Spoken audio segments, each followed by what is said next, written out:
miss me? I miss all of y'all. All y'all girls standing together.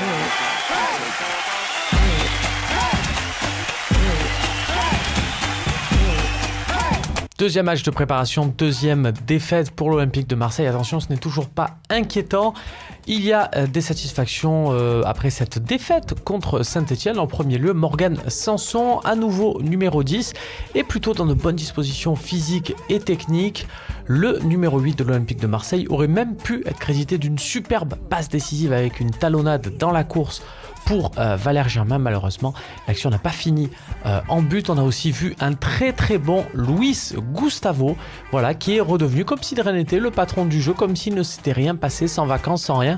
Il est déjà dans le rythme, un monstre, une machine. Enfin, notez la bonne performance de Christopher Roquin. On en a beaucoup parlé la saison dernière. Il a refait des bonnes percées, des bonnes fulgurances sur son côté au niveau offensif, mais aussi défensivement en début de match.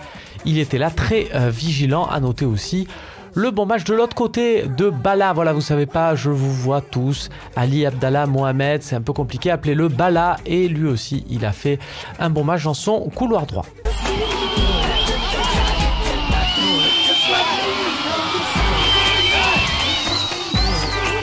Là par contre, deuxième match de préparation et deuxième fois que Clinton Ng se retrouve dans cette catégorie. Ça va commencer à devenir là pour le coup un peu agaçant. Voilà, le Camerounais qui a perdu beaucoup de ballons. Alors c'est normal, ça fait partie du jeu d'un attaquant, mais là on est proche des 100% des ballons perdus, donc ça commence à devenir compliqué. Match compliqué également pour Valère Germain.